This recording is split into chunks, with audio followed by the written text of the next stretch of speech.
10-inch flex duct, this is how it's going to be shipped to you in a box, and it comes in 25-foot sections. So what we're going to go over is how to cut it if you need only 6 feet, 10 feet, 11 feet from this 25-foot section.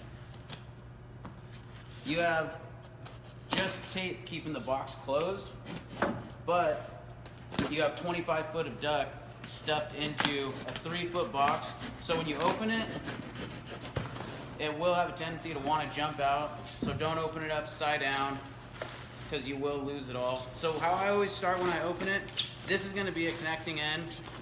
So you want to save yourself a lot of headache and roll this back. Because once you have this cut, you'll end up attaching this end to either a can or an existing duct. So what you want to do is pull out, and when you pull it out, make sure you stretch it out, because you could have 5 feet of it compressed into 1 foot. So we'll get this.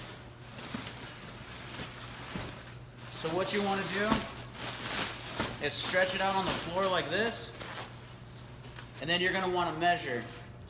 Don't measure from the foil side. You're going to want to extend this, measure from the end of this to wherever you're going to need. So say you're going to need 5 feet, you're right about here. You take a duct knife and you're going to cut through. What you're going to see is you're going to have 2 jackets. You're going to have this pink, this aluminum, and then an inner lining. Make sure you're getting through all 3 of these. Simple to get through if you have the right tools. I suggest purchasing a duct knife. I've tried cutting this with normal knives, with razor blades, and it just doesn't work the same as a duct knife.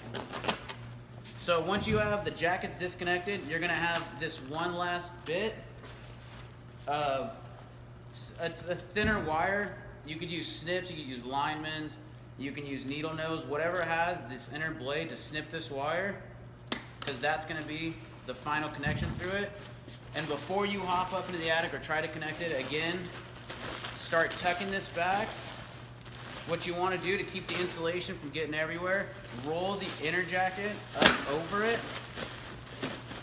So when you have your final piece, you're going to see the inner lining sticking out with the jacket tucked back.